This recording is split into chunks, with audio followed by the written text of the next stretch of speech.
Let's talk about scale practice. Everybody knows that scales can start as sort of the vegetable of the music world. You know it's good for you, you know you should practice them, but it can be hard work. One of my favorite ways to practice scales is with a chart like this one. This is a 100 times chart. And what I have my students do is put the name of a scale in the middle, for instance, C scale, and then they practice the scale 10 times. And when that window is complete, they can move on to the next one. Maybe the next scale would be G and D and so forth. To see you chart practice each day can be really motivating to a student.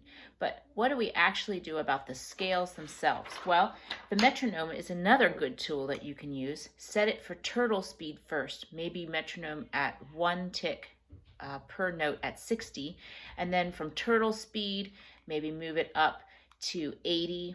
What's a little faster than a turtle? How about a racing snail? And then after a racing snail, maybe it's a cat. And then after a cat, maybe it's a dog. And after a dog, maybe it's a cheetah. You can be creative and use your favorite animals or mythical creatures.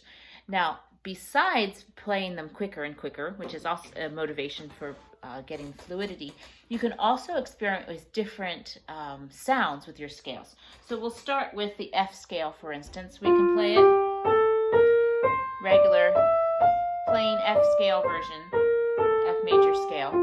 But maybe the next time we want to play like snowflakes. Or maybe we want to play like ice skating.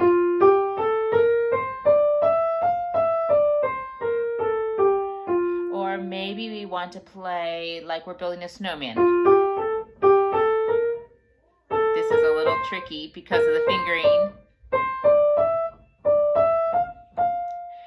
Be creative about different techniques to use. Maybe you could even make up a story.